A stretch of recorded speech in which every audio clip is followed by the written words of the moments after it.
नमस्कार, news for nation देख रहे हैं आप। मैं वो आपके साथ रश्मि। राज्य सुप्रीमो लालू प्रसाद यादव की राजनीतिक समझ और उनके राजनीतिक चाल का कोई तोड़ नहीं है और यही वजह है कि इस वक्त बिहार में बीजेपी के लिए बड़ी परेशानी खड़ी हो सकती है। ऐसा इसलिए क्योंकि इस वक्त बिहार में महागठबंधन की सरकार है। नीतीश और तेजस्वी की ये जोड़ी कमाल करने को तैयार है और यही वजह है कि इस बीच लालू यादव की रणनीति बीजेपी पर भारी पड़ सकती है। अगर आगे आने वाले दिनों में भी इसी तरह से तेजस्वी यादव और नीतीश कुमार एक साथ मिलकर काम करते रहे तो बीजेपी जो है वो परेशान हो उठेगी और इसका नुकसान बीजेपी को आगे आने वाले लोकसभा और विधानसभा चुनाव में उठाना पड़ेगा। अब ऐसे में लालू यादव की रणनीति का कितना असर बिहार की सियासत पर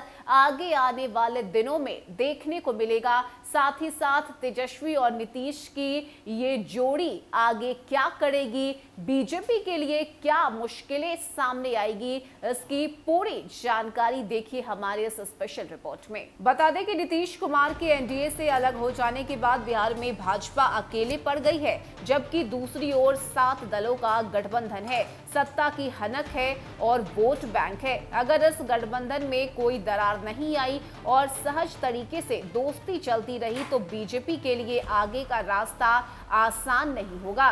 पिछले 3 दशकों से बिहार में भाजपा नीतीश कुमार के कंधे की सवारी करती आ रही है। इस प्रयास में उसका अपना प्रताप कभी बुलंद नहीं हो पाया। हालांकि राजनीति का गणित सहज नहीं होता, फिर भी अगर 2020 के विधानसभा चुनाव को मानक मान लिया जाए तो राजद, जेडीयू और कांग्रेस के वोट प्रतिशत के आगे भाजपा और लोजपा का टिक पाना मुश्किल है। तीनों दलों के वोट बैंक अगर दूसरे के साथ आसानी से चले गए तो भाजपा के हश्र की सिर्फ कल्पना ही की जा सकती है। अतीत इस बात का साक्षी है। लोकसभा चुनाव परिणाम को यदि अपवाद मान लिया जाए तो भाजपा अपने दम पर विधानसभा का कोई चुनाव नहीं जीत सकी है।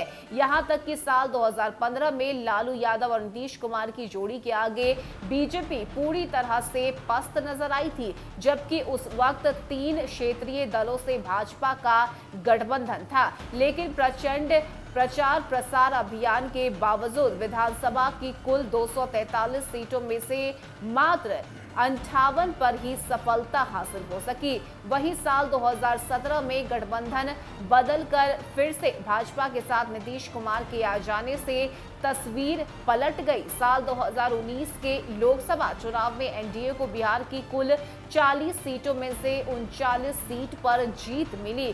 सिर्फ 1 सीट कांग्रेस के खाते में आई। राजद का सुपड़ा साफ हो गया। अगले ही वर्ष 2020 के विधानसभा चुनाव में भी भाजपा जेडीयू ने प्रदेश में बहुमत के साथ अपनी सरकार बनाई। ऐसे में बिहार में कांग्रेस के हाशिए पर जाने के बाद पिछले करीब 2.5 दशक से गठबंधन की राजनीति हावी है।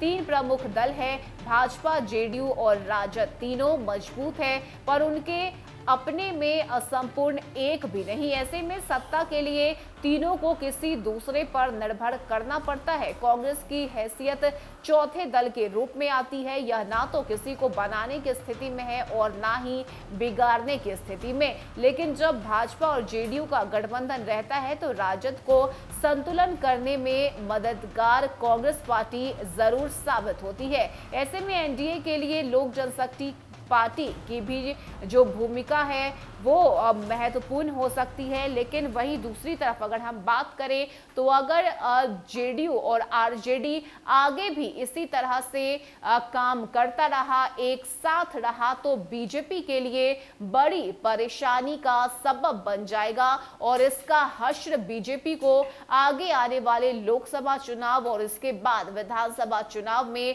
भुगतना पड़ेगा। और यही वजह है कि लालू यादव की तरफ से लगातार ये कहा जा रहा है कि इस जोड़ी को इसी तरह से बनाकर रखा जाए ताकि बीजेपी का सोपड़ा जो है वो बिहार से पूरी तरह से साफ हो सके। फिलहाल इतना ही। ज्यादा अपडेट के लिए आप जुड़े रहिए न्यूज़ फॉर नेशन के साथ। नमस्कार।